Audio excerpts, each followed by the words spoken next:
আসসালামু আলাইকুম দর্শক, কেমন আছেন আপনারা? আজকে আপনার সঙ্গে একটু আলাপ করতে চাই। শাকিব খান নির্ভর কিভাবে হয়ে গেছে বাংলা ফিল্ম ইন্ডাস্ট্রি। কয়েকদিন আগে প্রথম আলোর একটা ইউটিউব চ্যানেলে জাহিদ হাসান এই উপস্থাপিকাকে বলেছিলেন যে শাকিব খান নির্ভর হয়ে গেছে বাংলা ইন্ডাস্ট্রি। শাকিব খানকে মেগা স্টার বলাটা শাকিব খানের জন্য কতটুকু সমীচীন সেটি তিনি জানেন না, কিন্তু তার কানে লাগে শাকিব খানকে মেগা স্টার বলাটা। এবং এর প্রেক্ষিতে আহ, কেন তিনি এই কাজটি করলেন এই বিষয়গুলো নিয়ে একটু আলাপ করব। চলেন, আশা করছি আলোচনা শেষ অবধি সঙ্গেই থাকবেন। দেখেন, জাহিদ হাসান একটা কথা কিন্তু ঠিকই বলছে যে শাকিব খান নির্ভর হয়ে গেছে বাংলা চলচ্চিত্র। কথাটা তিনি সরাসরি এইভাবে না বললেও বিষয়টা এরকম। কেন শাকিব খান নির্ভর হয়ে গেছে দেখেন, এই যে উৎসব সিনেমাটা ঈদে এসছে, উৎসব সিনেমাটা এই ঈদে যদি শাকিব খানের কোনো সিনেমা না থাকতো, তাহলে হলের দিকে মানুষের আকর্ষণ কতটুকু হইতো এটা যদি একটু জরিপ করেন। শাকিব খানের সিনেমাটা দেখবার জন্যেই যে পরিমাণ দর্শক হলে যায়, সেই দর্শকই দেখা যায় যে আহ, হয় শাকিব খানের সিনেমার টিকিট না পেয়ে অন্য সিনেমা দেখে। এই রেশিওতে অনেকগুলো সিনেমার কিন্তু কিছু টিকিট সেল হয়। নচেত ধরেন এখন এটার এক্সাম্পলটা একটা ঈদ শাকিব খান ছাড়া আসলে মানে বলতে সুবিধা হইতো যে এই ঈদটা শাকিব খান ছাড়া সিনেমাগুলো রিলিজ হবে। তাহলে দেখা যেত যে সিনেমাগুলোর কি হাল। আচ্ছা ঠিক আছে, বিষয়টা ওই দিকে না গিয়ে যদি এইভাবে বলি যে ঈদ ছাড়াও তো অনেক সিনেমা রিলিজ হয়, সেই সব সিনেমার হাল কি? অনেকে তো নামই জানে না যে ঈদ ছাড়া কি কি সিনেমা রিলিজ হয়েছে। এই হচ্ছে সেই সব সিনেমার হাল। এখন কথা, অনেকে বলবেন যে ভাই ঈদ ছাড়া কি দর্শক হলে যায়? যায়। ভালো গল্প হইলে দর্শক ঈদ ছাড়াও যায়। দরদের ওপেনিং কালেকশনের কথা নিশ্চয়ই আপনাদের মনে আছে, 30 লক্ষ টাকার উপরে ঈদ ছাড়াই কিন্তু রিলিজ হয়েছিল। সো ভালো সিনেমা হলে সেটা ঈদ ছাড়া দর্শক হলে যাবে। ঈদে সিনেমা আনতে হবে, ঈদ ছাড়া সিনেমা চলবে না, এগুলা এগুলা এগুলো ভোগাস। এই যে উৎসব সিনেমাটা ঈদের ছুটি তো শেষ কবেই, তারপর তো উৎসব 25 লক্ষ টাকা, 26 লক্ষ টাকা করে 29 লক্ষ টাকা সেল দিয়েছে গতকালকে।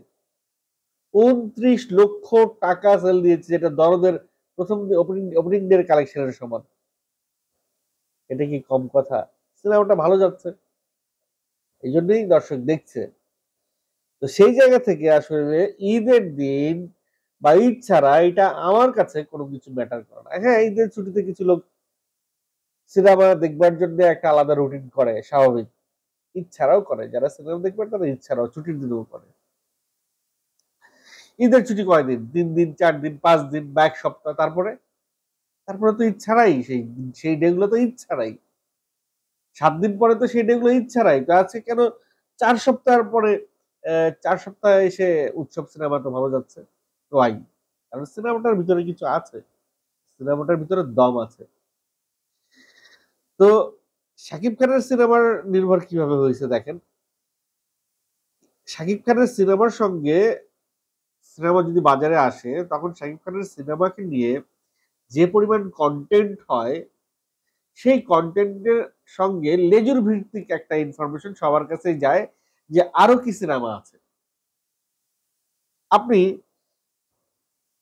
শাকিব খানের সিনেমা যদি বাজারে না থাকে, তাহলে যে পরিমাণ কন্টেন্ট হয়, উৎসব সিনেমা নিয়ে কয়টা কন্টেন্ট হয়েছে, বা ইনসাফ সিনেমা নিয়ে কয়টা কন্টেন্ট হয়েছে, বা নীল চক্র নিয়ে কয়টা কন্টেন্ট হয়েছে, বা ঈশা মার্ডার নিয়ে কয়টা কন্টেন্ট হয়েছে, একটু দেখেন কন্টেন্ট হিসাব করলেই বা প্রচার প্রচারণার হিসাব করলেই দেখবেন ঈশা মার্ডারের বাজেট ছিল পাবলিসিটি বাজেট, নীল চক্রের পাবলিসিটি বাজেট ছিল ফেসবুকে 2-4টা পোস্ট ছাড়া আর ট্রেলার ড্রপ করা ছাড়া ছিল না। ইনফ্যাক্ট উৎসবেরও কিন্তু কোনো পাবলিসিটি বাজেট ছিল না। শাকিব খানের তাণ্ডবের সঙ্গে কি কি সিনেমা আসছে এটা হচ্ছে ফ্যাক্টর। তাণ্ডবের সঙ্গে উৎসব আসছে, ইনসাফ আসছে, নীলচক্র আসছে, এশামাটার আসছে, টগর আসছে, আরো কিছু সিনেমা আসার কথা ছিল। তারা বুঝতে পারছে যে লাভ নাই, ওই সময় আইসা লাভ নাই, তারা আসে নাই। ইনফ্যাক্ট তারা আসলে কোনো সময় এসেও লাভ করতে পারবে না। আমি একটা জিনিস মাঝে মাঝে সবাইকে বলি, রিসেন্টলি একটা ইন্টারভিউতে একজন ডিরেক্টরকে বলেছিলাম যে সাপোজ কোন এক বাবুর্চি যদি ভালো রান্না করে, সেই বাবুর্চির পাবলিসিটির দরকার হয় না। ওই বাবুর্চির খাবার খেয়ে মানুষ যে আঙুল চাটবে আর মানুষকে গিয়ে বলবে ভাই যা খাইলাম না ওইখানের খাবারটা। Film is almost same. ফিল্মে বিভিন্ন মশলার পরিমাণ যে ডিরেক্টর ঠিকঠাক মতো দিতে পারে, drama, comedy, climax, costume, dance, গান, ডায়লগস, সবকিছুর একটা পরিমিতি বোধ আছে। সেই পরিমিতি বোধ নিয়ে যদি ঠিকঠাক মতো দিতে পারে তাহলে উৎসবের মতো সিনেমাও কিন্তু দর্শকের কাছে এতটা হাইপ পায়। উৎসবে কি খুব আহামরি কোনো বাজেট ছিল? ছিল না। উৎসবে যা ছিল সবকিছু একেবারে পরিমাণ মতো ছিল এবং দর্শক যেটা চাইছে সেটা পাইছে উৎসবে। ঠিক তেমনি এই সিনেমা করতে গিয়ে আমাদের অনেক ডিরেক্টর এই পরিমাণ বা পরিমিতি বোধটা ভুলে যায়। কোনো একটা জিনিসের উপরে বেশি এমফাসিস করে ফেলে, কোনো একটা বেশি জিনিসের উপরে কম গুরুত্ব দেয়। হয়তো দেখা গেছে বাজেট নাই, কস্টিউমটা দুর্বল হয়ে গেছে, বাজেট নাই, গানটা দুর্বল হয়ে গেছে, সেট দুর্বল হয়ে গেছে, বা মূল শিল্পীদের উপরে বাজেট রাখছে, সাপোর্টিং কাস্টিং এ কোনো বাজেট রাখে নাই। কোথাও না কোথাও একটা গলদ হয়, সেই গলদটাই পুরো সিনেমাকে ড্রপ করে দেয়। যেমন পুরো খাবারে যদি লবণ ঠিক মতো না হয় তাহলে পুরো সিনেমাই, পুরো খাবারটাই নষ্ট হয়ে যায়। ঠিক সেইভাবে পুরো সিনেমাতে যে ডিরেক্টর নির্মাণ করেন সেখানে তার কোনো একটা উপকরণ যদি ঠিক মতো না হয় সেটা ড্রপ করবে এবং দর্শক সেটা রিসিভ করবে না। দর্শক সেটা দেখে আরেকজন এসে বলবে না যে ভাই এই সিনেমাটা ভালো হয়েছে, তুমি এই সিনেমাটা দেখো। তাণ্ডবে দুই রকম কথাবার্তা হয়েছে। তাণ্ডবে এক শ্রেণীর দর্শক বলছে সিনেমাটা খুব ভালো হয়েছে, আবার আরেক শ্রেণীর দর্শক বলছে সিনেমাটা আমার কাছে ভালো লাগে নাই। কিন্তু তাণ্ডবের পাইরেসিটাই তাণ্ডবের কপালটা পুরাইছে। যদি পাইরেসি না হইতো তাহলে যেই শ্রেণীর দর্শক বলছে যে সিনেমাটা ভালো হয়েছে ওই শ্রেণীর লাইন ধরে কিন্তু আরো দর্শক দেখতো তাণ্ডব। এবার আসি উৎসবের বিষয়ে কথা বলতে গিয়ে জাহিদ হাসান যেভাবে বলে ফেললেন যে শাকিব খানকে মেগা স্টার বলাটা আমার কানে লাগে। এখন জাহিদ হাসান একজন অমায়িক লোক, ভদ্রলোক, তার এইরকম কন্ট্রোভার্সিয়াল কথাবার্তা এর আগে আমরা কখনোই শুনি নাই, কখনোই শুনি নাই। কাউকে খোঁচা মেরে সে এইভাবে কথা বলবে, কোন একজন শিল্পীকে ছোট করে এইভাবে কথা বলবে হুট করে, এটা কিন্তু আমরা এর আগে শুনি নাই। হুট করে কেন প্রথম আলোতে তিনি এই কথাটা বললেন? দুইটা কারণ হতে পারে। একটা হচ্ছে গিয়ে অনেকদিন পরে জাহিদ হাসানের একটা সিনেমা খুব ভালো রেজাল্ট করছে, সেখানে তিনি আবেগের বশে একটা কথা বলে ফেলছেন যেটা হয়তো তিনি মিন করে বলেন নাই। সেকেন্ড আরেকটা কারণ হতে পারে, যে কারণটাকে আমি বেশি এমফেসিস করছি, বেশি গুরুত্ব দিচ্ছি। এই কারণটা হইলো, দেখেন আপনাদের অনেকেরই হয়তো মনে আছে যে প্রিয়তমা আর সুরঙ্গের সময় একটা কন্ট্রোভার্সি তৈরি করা হয়েছিল। শাকিব খানকে ইঙ্গিত করে ইঙ্গিতপূর্ণ কিছু কথা আফরান নিশো বলেছিল, যেটির ফলশ্রুতিতে আফরান নিশোকে নিয়ে সবাই কন্টেন্ট বানানো শুরু করলো, সবাই কথা বলা শুরু করলো এবং বাই দা বাই আফরান নিশোকে কথা বলা মানে সুরঙ্গ নিয়ে কথা বলা, এবং এই নেগেটিভ পাবলিসিটি দিয়ে সুরঙ্গ একটা বিজনেস করে ফেললো। যদিও Surongo itself is a very good movie, সুরঙ্গর এই কাজটা না করলেও হইতো। এই যে একটা কন্ট্রোভার্সি হয়েছে, এখন ওইখানেও সেই একই কথা বলা যেতে পারে যে হয় আফরান নিশো এটা ইন্টেনশনালি বলা নাই, অথবা এটা ছিল একটা বিজনেস পলিসি। শাকিব খানকে নিয়ে কথা বলো, এমনি এটা ভাইরাল হয়ে যাবে, এমনি এটা আলাদা একটা মাইলেজ পাবে, পাবলিসিটি পাবে, ফ্রি পাবলিসিটি। সেম কাজটা উৎসবের টিম গবেষণা করে বের করলো যে ওকে ফাইন। এবং আপনারা যদি আরেকটু খেয়াল করেন সেই সুড়ঙ্গ টিমের মধ্যে কারা কারা ছিল, শাহরিয়ার শাকিব, চরকি, তাই না? আবার এই উৎসবের টিমের মধ্যে কে আছে? সেই চরকি আছে।